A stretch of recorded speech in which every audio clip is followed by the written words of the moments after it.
Hello everyone, welcome to this e-learning session. We're looking at CHCDIS003, which is Support Community Participation and Social Inclusion. Alright, we'll get started. Okay, CHCDIS003, Support Community Participation.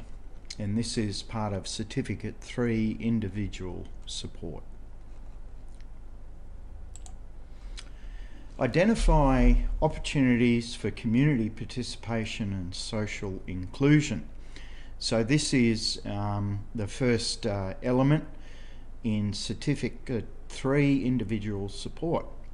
And the first idea we're tackling is to assist in identifying interests, abilities, preferences and requirements of the person with a disability to engage with a social network.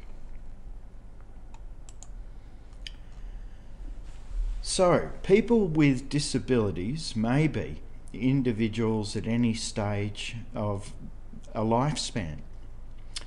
It could be individuals living in the community alone, sharing with others, with a partner, or with family or carers.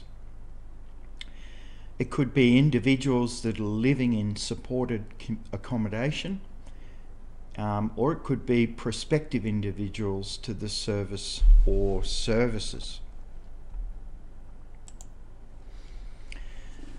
So what we want to do is try with everyone that we're working with to identify strengths and interests, and they're as individual as people are.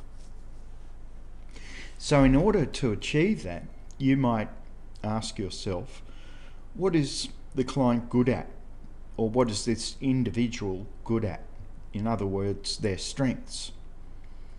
Also, you might inquire about their interests. Client interests should play a part in deciding which groups and activities to pursue. You also want to focus on their abilities. So some social networks are based upon an ability, which is as broad as the interests people have. You also want to be mindful of the support requirements. What does the client stand to gain from the social network, and what do they need in order to engage with it?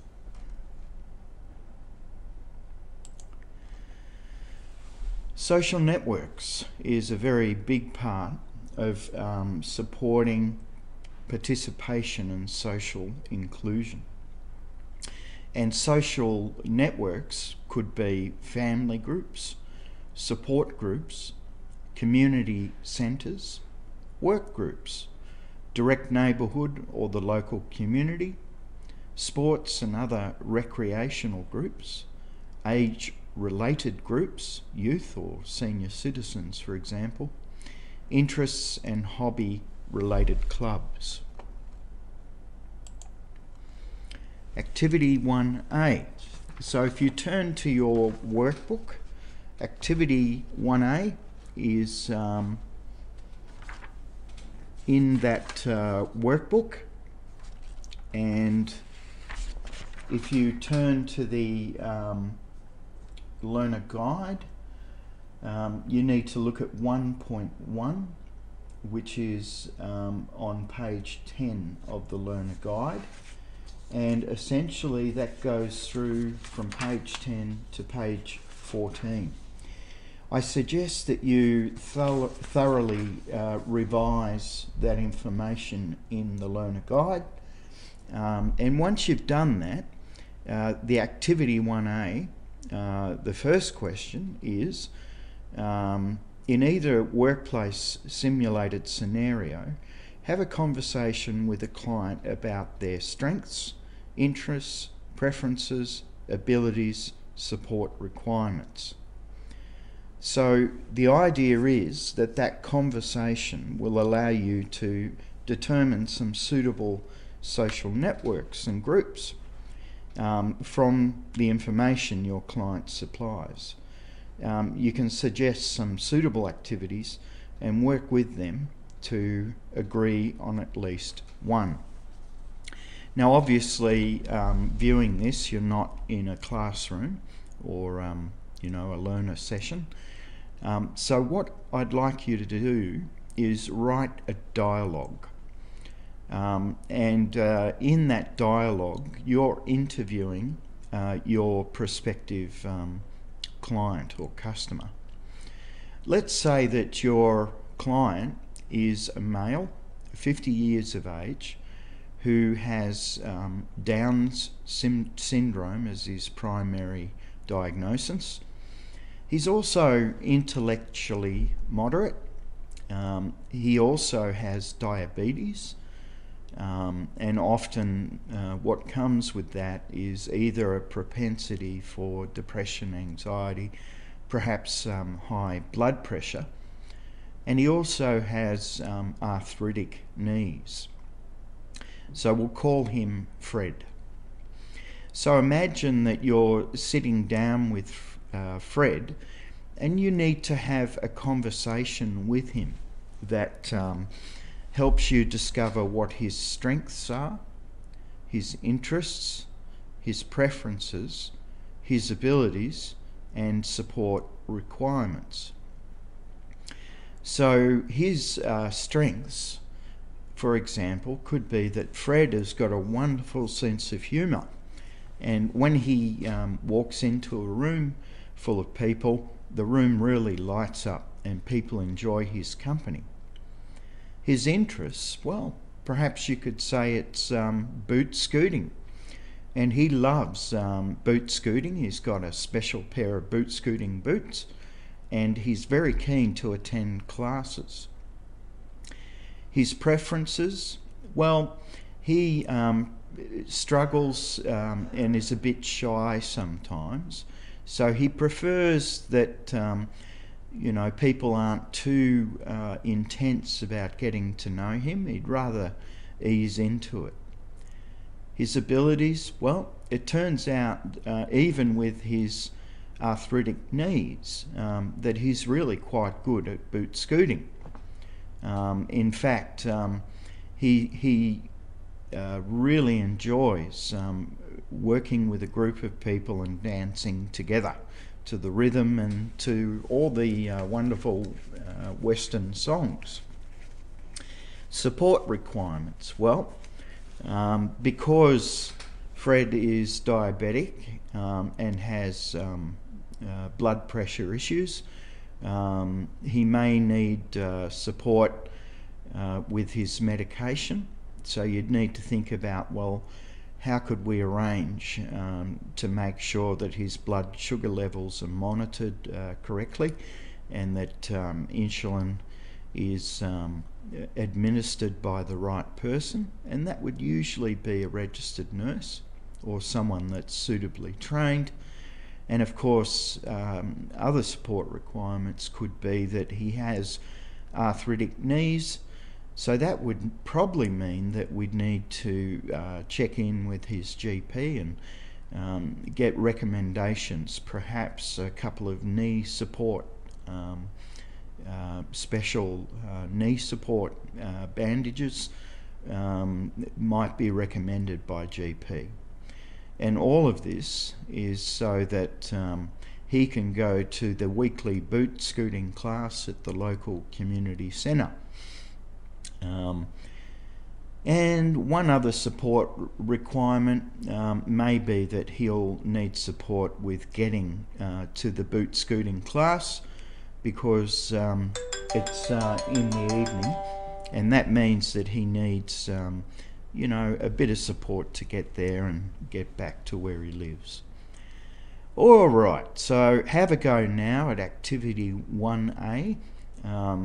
And as I said, read Learner Guide, page 10 through to page 14 inclusive. And when you're ready to move on, restart the video.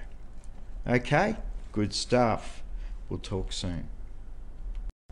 Okay folks, you're back. So we're going to move on to the next set of slides.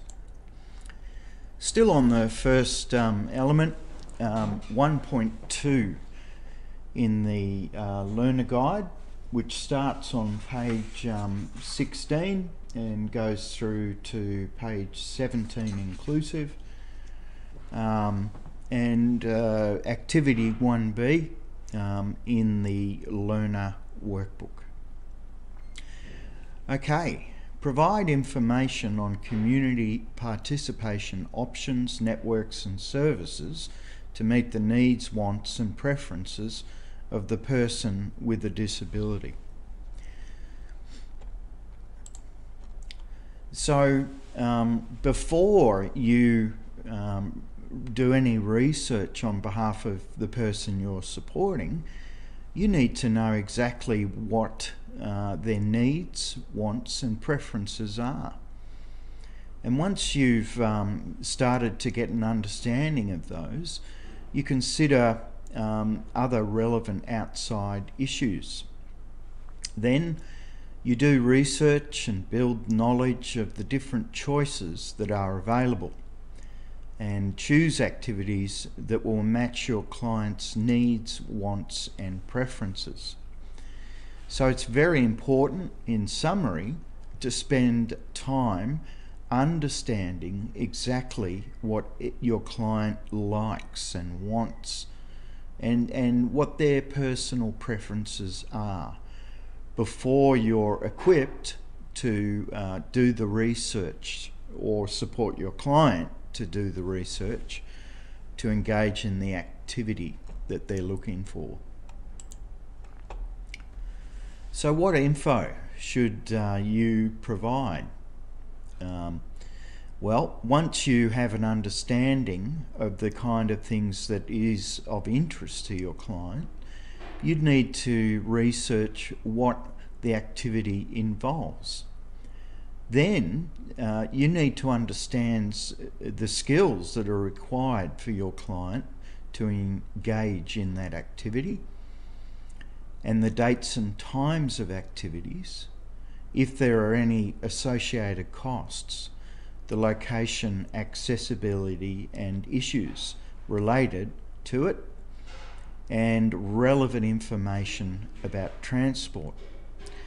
So if you think back to the first question and the little case scenario I gave you of Fred, you can draw certain conclusions about the kind of skills that would be required and associated costs and any accessibility or issues related to that, and information about transport. So now engage in activity 1B, and you've got two parts to that question. One, before providing clients with information, what should you do? Well, we had a bit of a chat about that. And the second question, give examples of the different types of information you may need to provide clients with. So the slides that we looked at have given you the answers to those questions, but I urge you to read through page 16 and 17 of the learner guide, and that'll give you a little bit more information that follows along the sorts of things I just discussed with you. So when you've completed 1B, please restart this video, and we'll move on to the next question. Good stuff. Okay, you've restarted, so that means we'll go to the next slide. Alright, still on that first element, identify opportunities for community participation and social inclusion. And we're working through CHCDIS003, support community participation and social inclusion. So we're now looking at activity 1C in the learner workbook, and pages 19 and 20 in the learner guide for this unit. So, 1.3, identify and access appropriate community participation resources, programs, agencies, transport services, aids and equipment according to the person's preferences and needs. Identifying and accessing resources. So as good support workers, we need to identify, access resources, programs, agencies, services, aids or equipment that will be needed. We need to consider our clients' needs and preferences. You need to think, will we need to make special arrangements? Will my client need funding in order to engage with this activity? Do they need to be accompanied? Do they need to use specialist transport services? Do they need communication aids to be arranged? Activity 1C. And the activity is asking you, give a summary of a client's preferences and needs. And you could use the example, the case study we had of Fred for activity 1A. Outline the activity or service that you've chosen in collaboration with the client. Now, identify the appropriate community participation resources, programs, agencies, transport services, aids and equipment that they would require in order to participate in the chosen activity service. So, we talked about Fred, who loves line dancing or boot scooting. He also, as we said, is intellectually moderate with a primary condition of Down syndrome, but he does have a great sense of humour. He also is diabetic type 1 and has elevated blood pressure, which is medicated.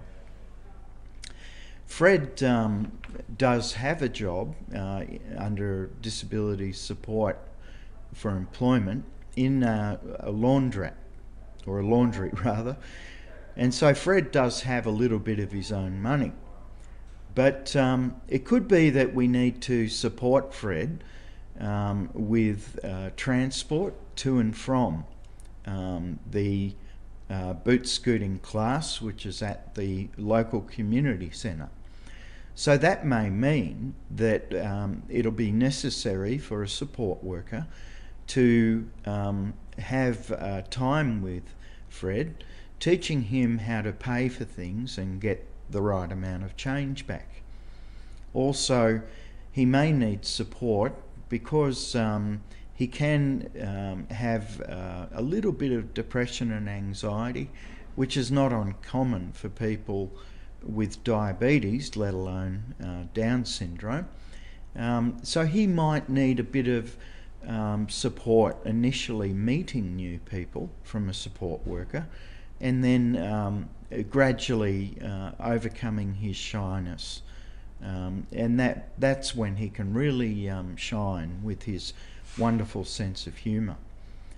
So we're talking about possibly teaching Fred how to read a bus timetable as well, and how to pay for a bus ticket and get the right amount of change, or perhaps how to get an Opal card so that he can use that and prepay it for transport. But this may mean, a support worker is slowly teaching Fred and going with Fred using public transport. We also mentioned that Fred had arthritic knees. So in terms of aids and equipment, Fred will need knee braces upon recommendation of his GP.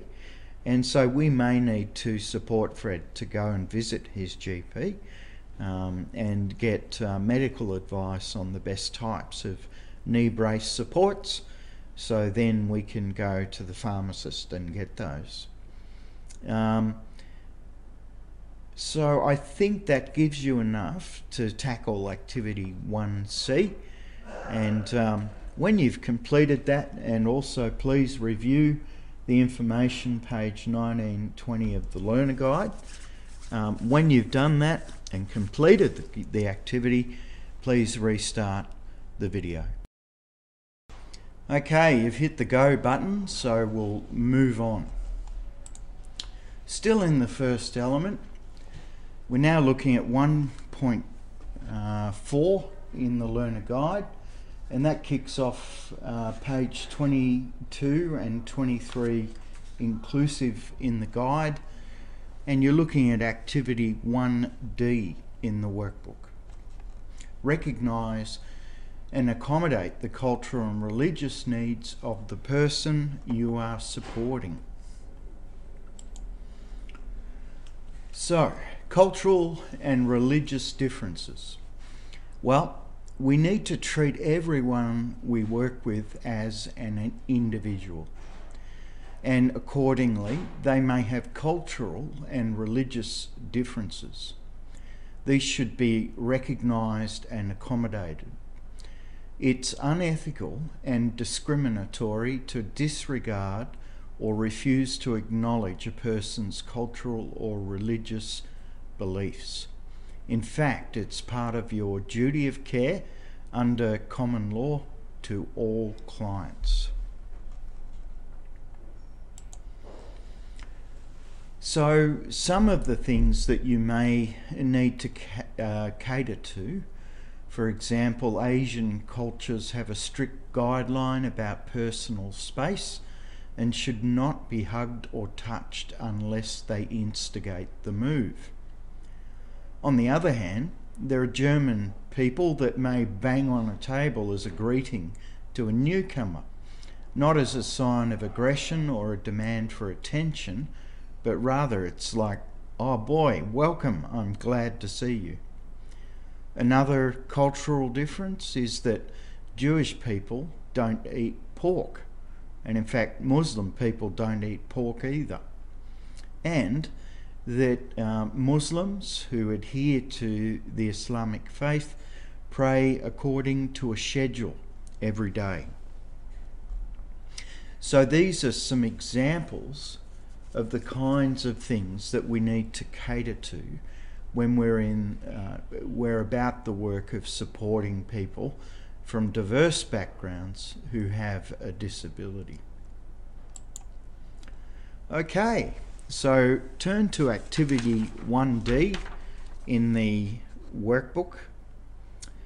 Identify a cultural or religious difference that you could encounter at work. Explain the requirements, restrictions, and expectations associated with your selected choice of difference. Now, as I said, read through the learner guide, page 22 and 23 inclusive, and then think about someone you may know in your life who is from a diverse background, or perhaps you already work with people from a diverse background, and engage in a little bit of research. Use Google and look for little bits of information that would inform you about how you could engage culturally, linguistically diverse people in a respectful way. Okay, so please complete activity 1D, and when you're ready, hit the go button. Okay, you've hit the button, so we're going to move on to the next set of slides. So we're now moving into the second element of this unit, and that element is implement strategies for community participation and inclusion according to the individualised plan. 2.1, or that's 2.1 in the learner guide, or 2A in the learner workbook, Assist the person to identify and access community options that will meet needs identified in their individualised plan. So basically, every person that you work with in the disability support industry should have their own individualised plan.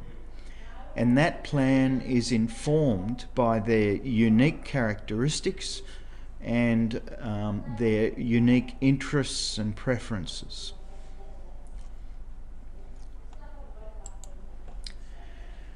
So, in identifying community options, through the tenets of the idea of person-centred planning, the first port of call is always to communicate directly with our client or the person we're supporting.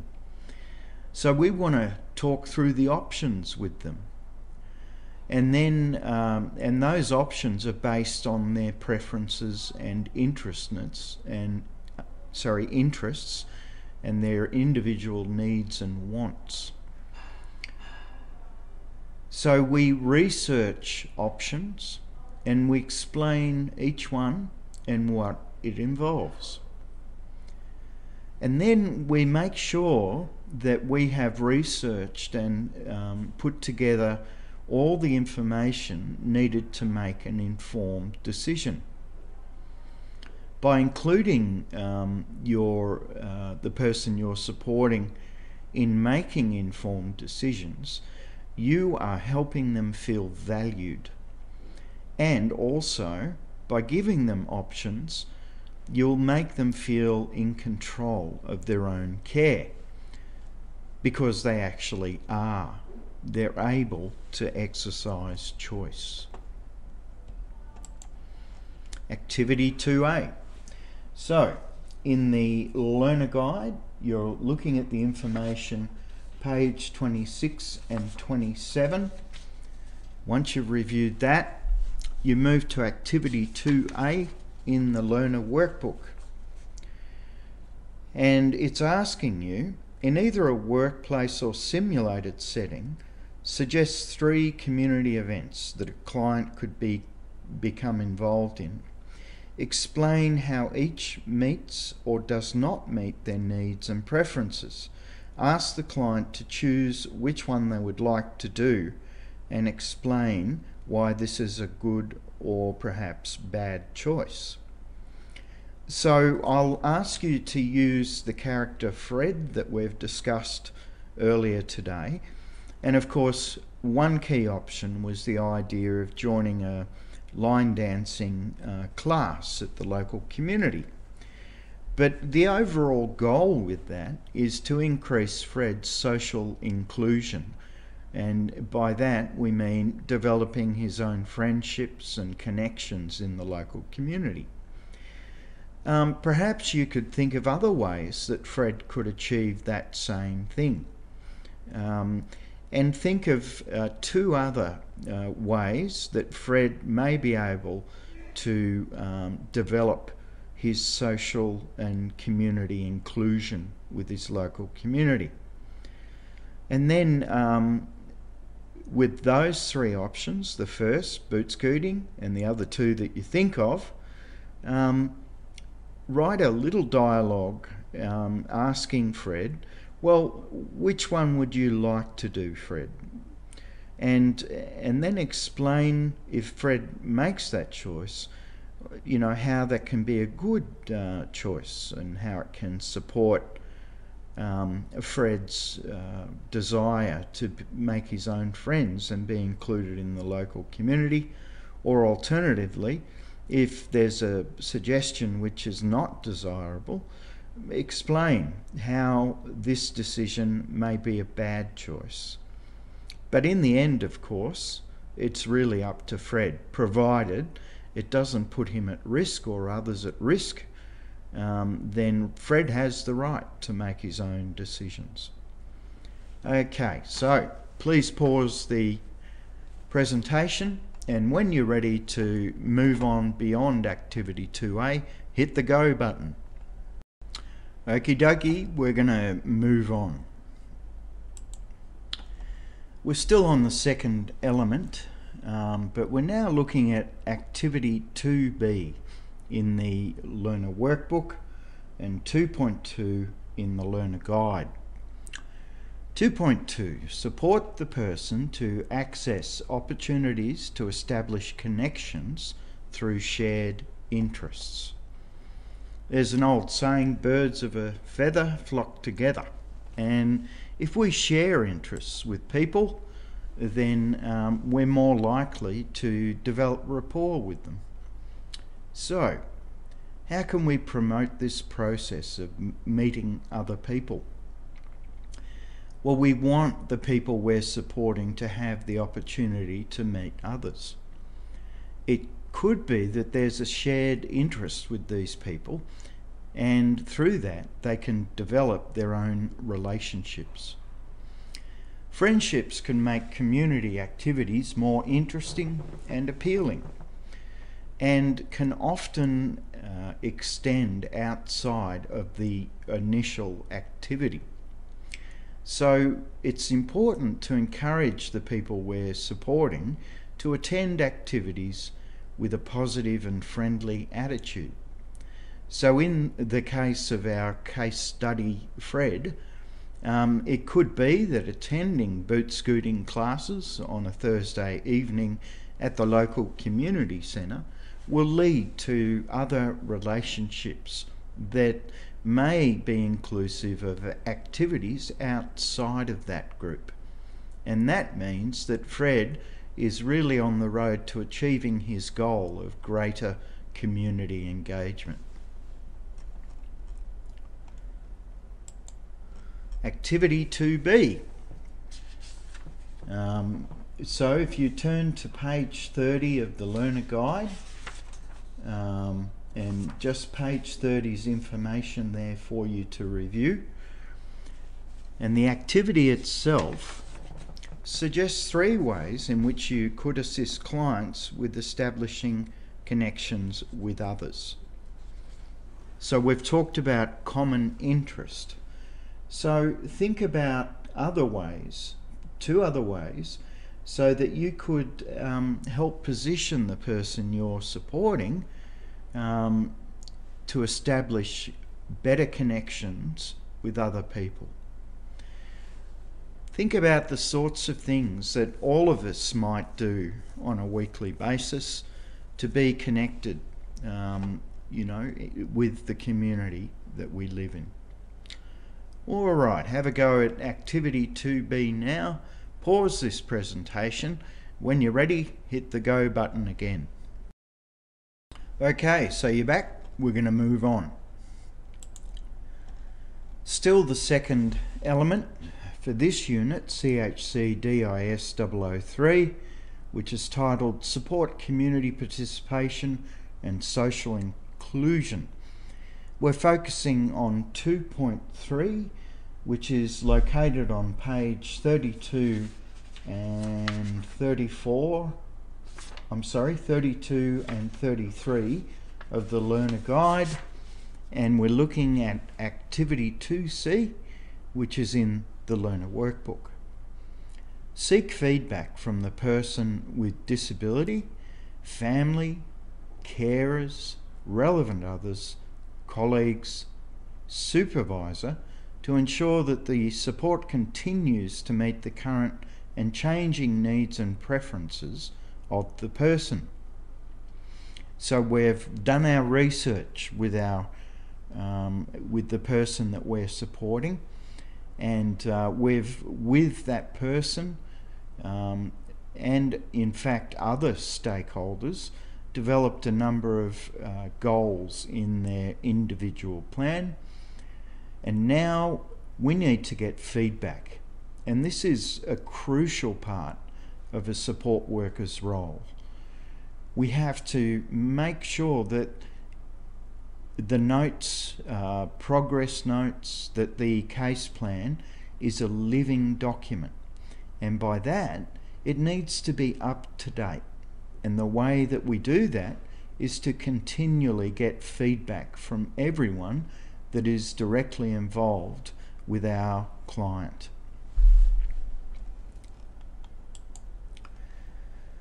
Feedback is information about a person's reaction to chosen community activity or service. Is it vital? So is the activity vital for achieving our clients' needs and wants? Was the activity appropriate? And is it still appropriate? Why is it appropriate, or why isn't it appropriate? These are the questions we need to ask ourselves, and in order to ask those questions, it's very important to actively seek feedback. So, imagine a wheel with a hub in the middle and a number of different spokes going out from the hub. And each spoke represents one of the stakeholders.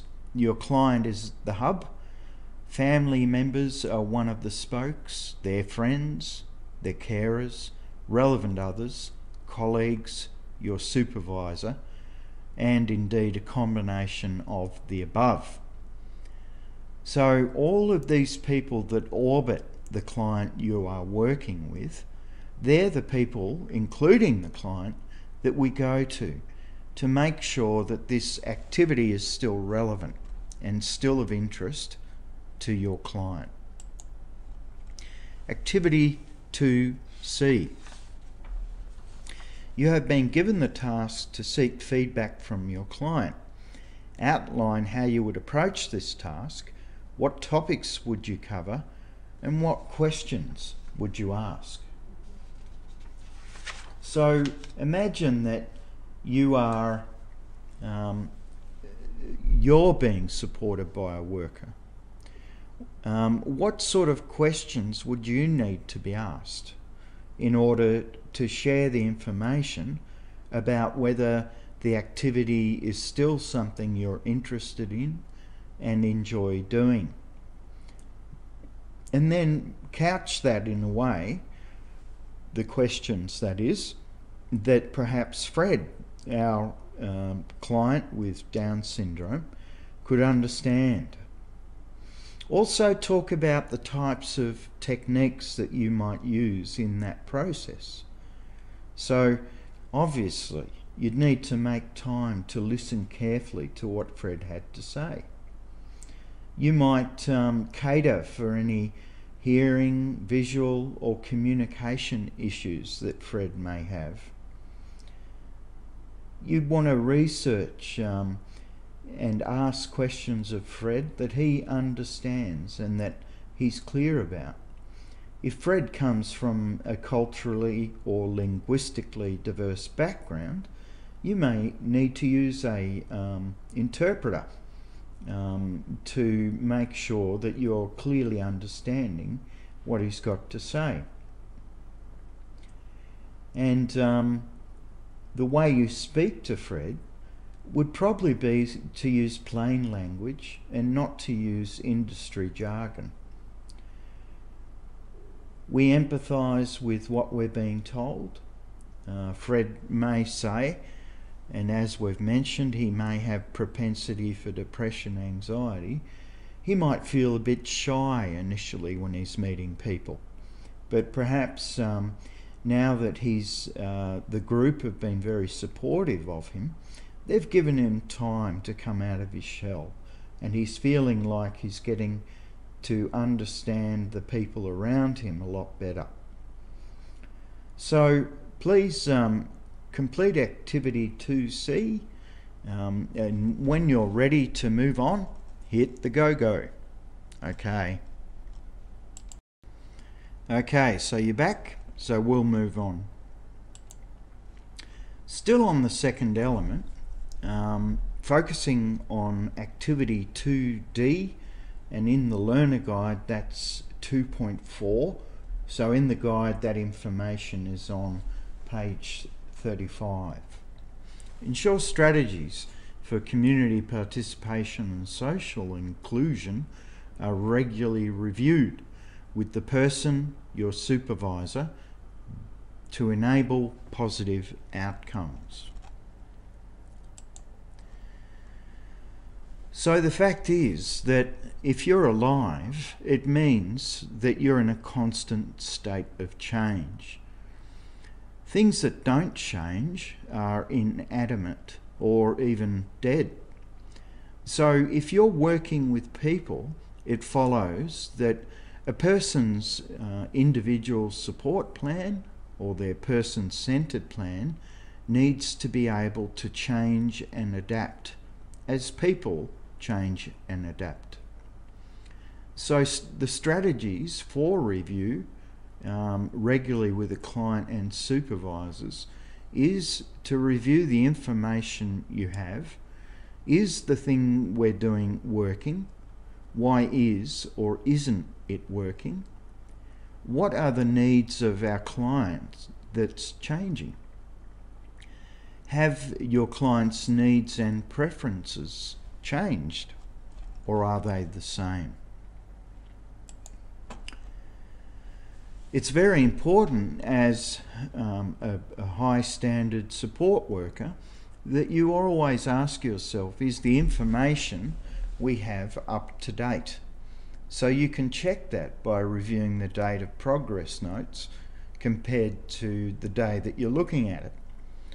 Does the information need to be amended or added to? How is the strategy we're using meeting the client's needs and preferences?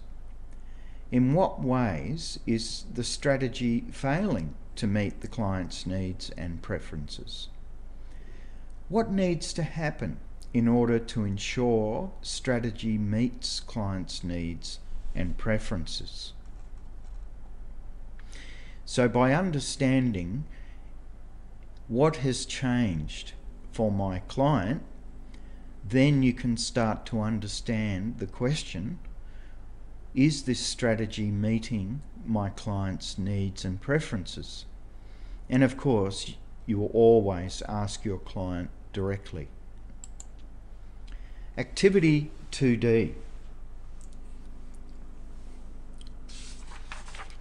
The activity is asking, your task is to review the strategy for community participation and social inclusion that is being used. How would you tackle this? What would you do? What questions would you ask? So if we're still using our case study of Fred, then specifically think, okay, he's gone to boot scooting on a Thursday night every week at the local community centre. Who would I ask questions of to see if this activity is resulting in our desired outcome, which is about increased community participation and social inclusion? You might check in with Fred and ask him directly. And of course you would record or write down progress notes according to Fred's responses.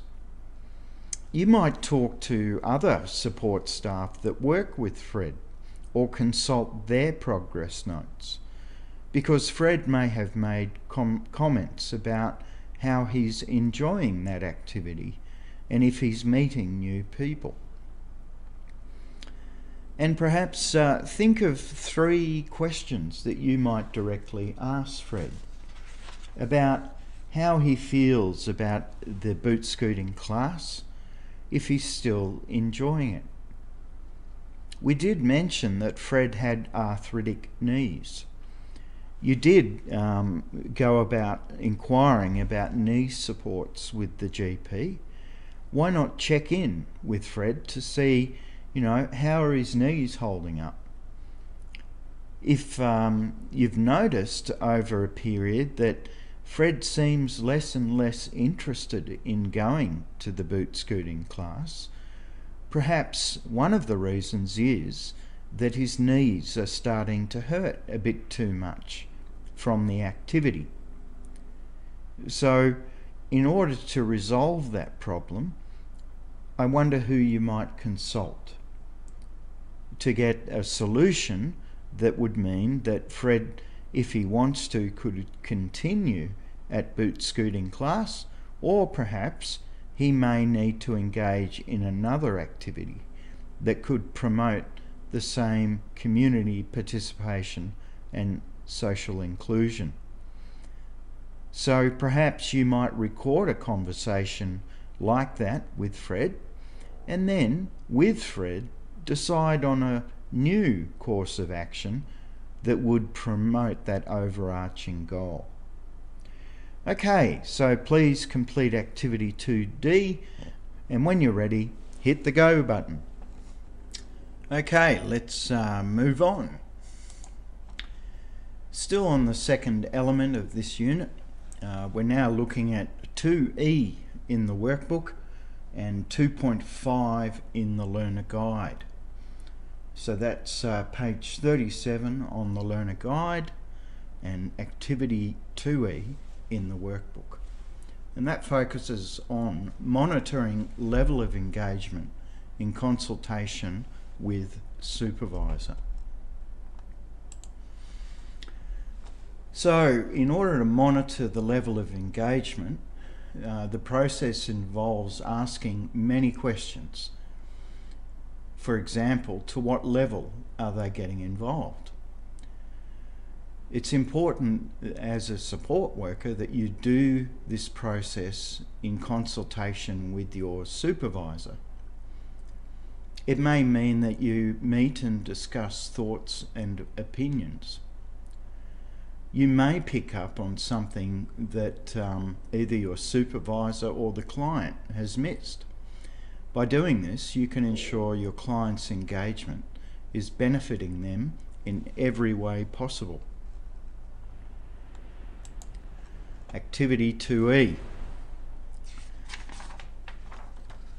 The first question in 2E, why should you monitor the level of your client's engagement? Bearing in mind, if your client has lost interest in an activity, then it's highly probable that they won't be engaged in pursuing it. So that's one very good reason to monitor the level of client's engagement. Question 2, what is involved in the monitoring process?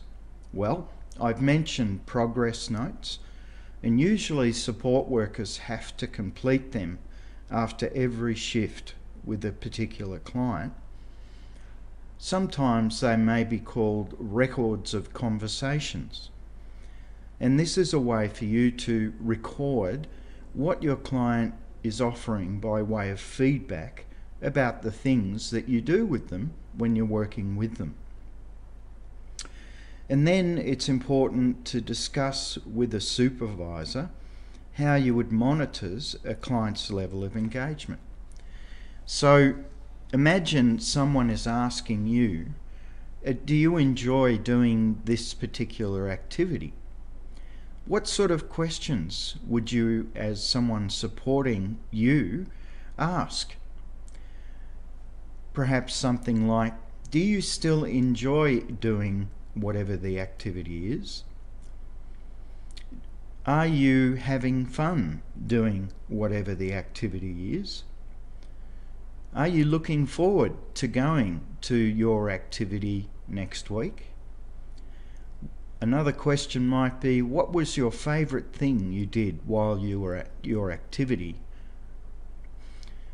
So have a go now at completing activity 2E, and you might want to refer to the learner guide, page 37, 2.5.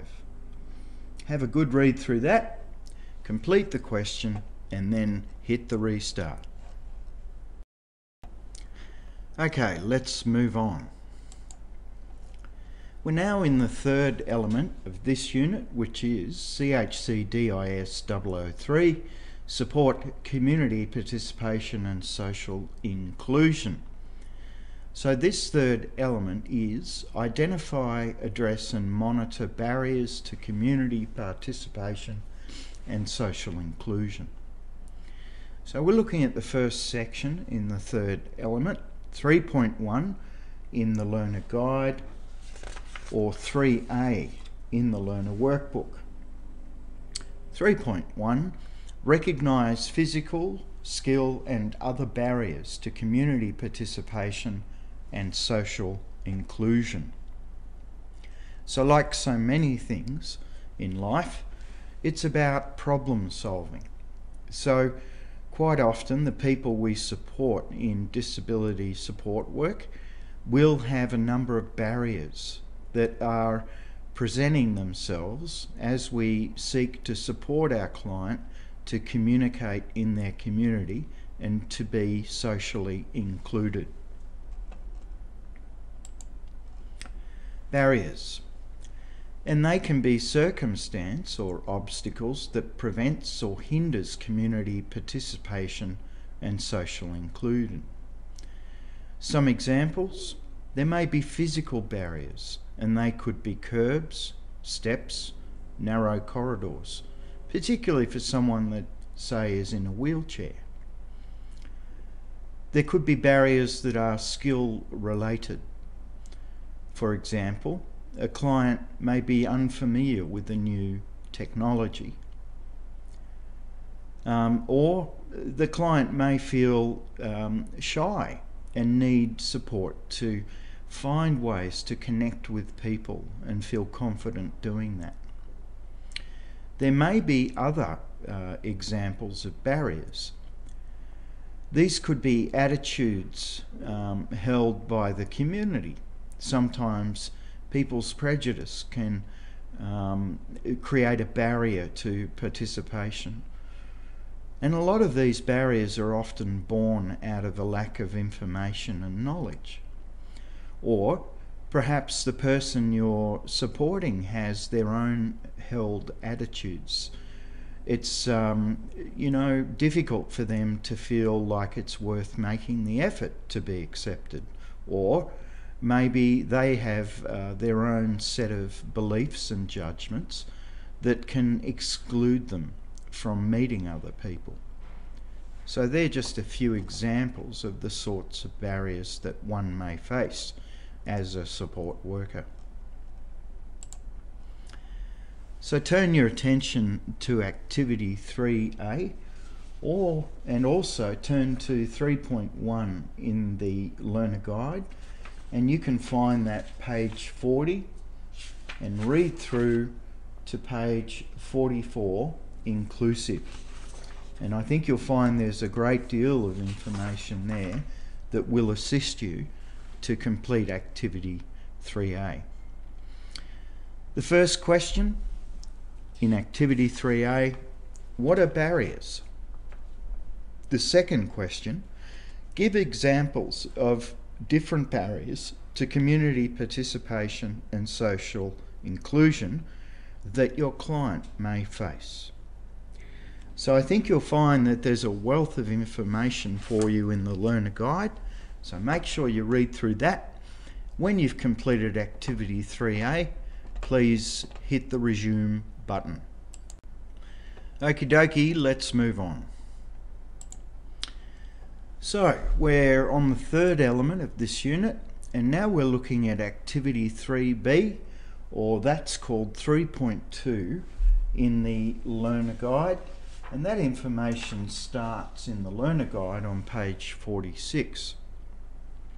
So activity 3B, collaborate with the person with disability to identify solutions to overcome barriers in consultation with your supervisor. So the last activity, 3A, was helping you come to an understanding of the types of barriers that people you support may face as they seek to engage with community. Well, once we've identified those barriers, we need to start thinking about how we can overcome them. But we do that in a consultative process with our supervisor, but also our client and all the stakeholders involved with our client.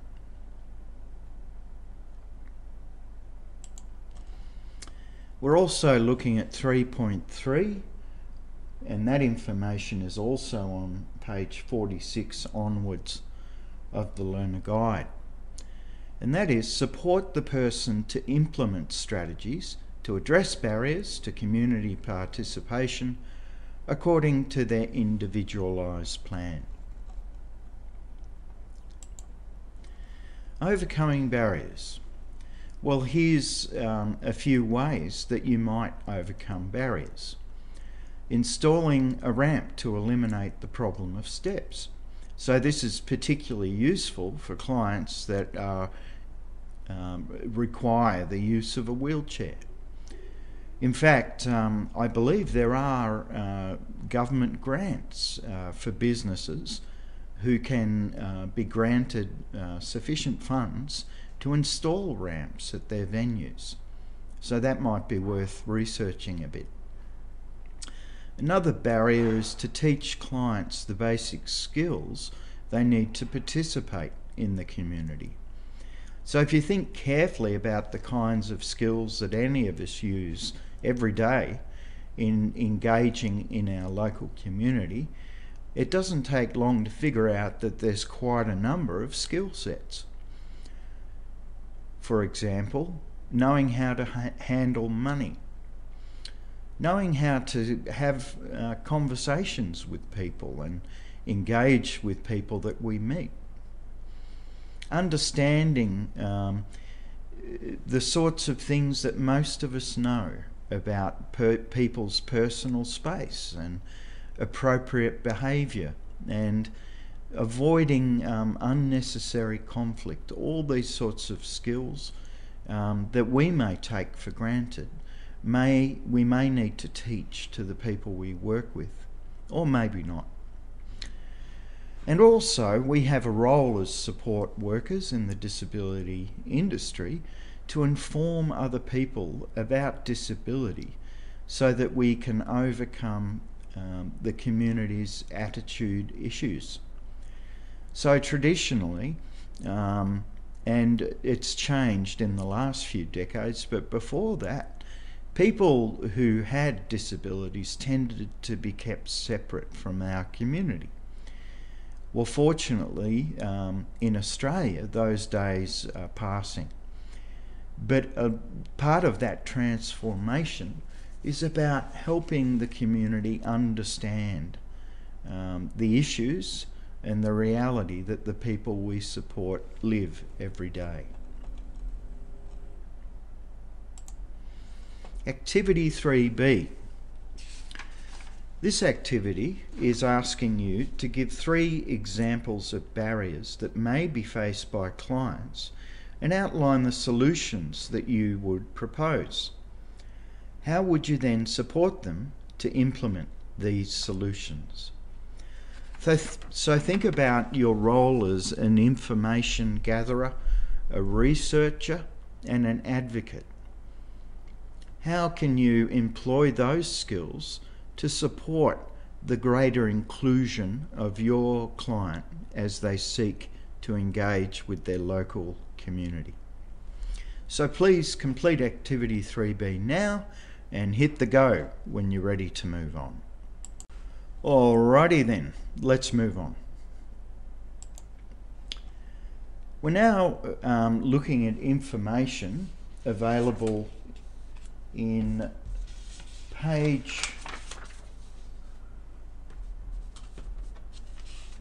well, actually, we're looking at 3.4, which is that information in the learner guide is on page 49, and it focuses on monitoring the success of strategies to address barriers in consultation with the person you're working with and your supervisor.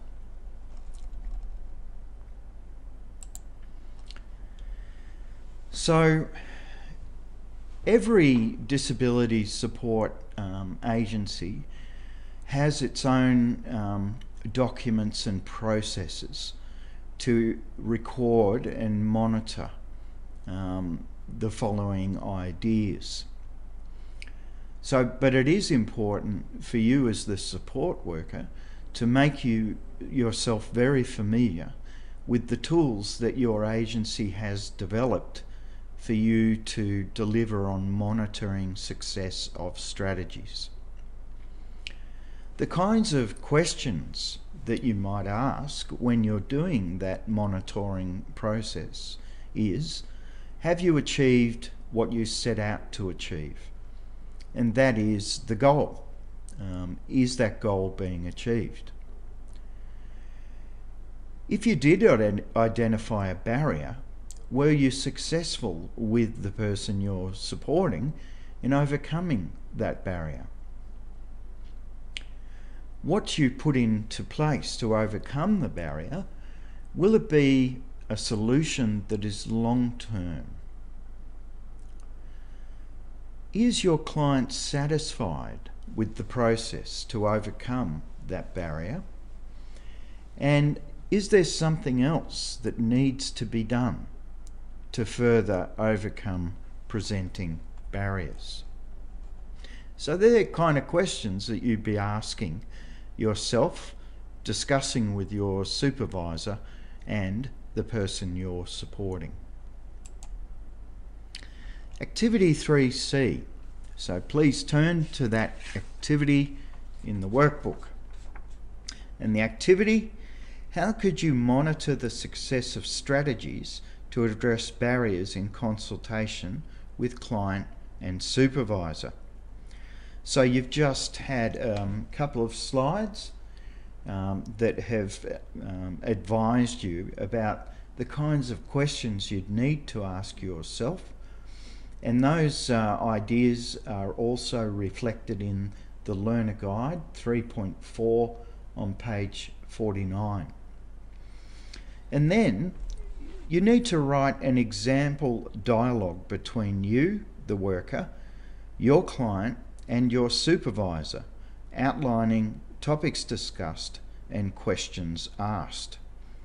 Why not use the earlier case study that we referred to, and that was Fred with Down syndrome, who is intellectually moderate. He also is diabetic with high blood pressure, does suffer from bouts of depression and anxiety, and also has arthritic knees. So I'm sure you can imagine a barrier to the boot scooting. Perhaps you thought up a solution, and you're reflecting with your supervisor on what that process was and your client and how it's working out now. Okay, so please complete activity 3C, hit the stop button and hit go when you're ready to move on.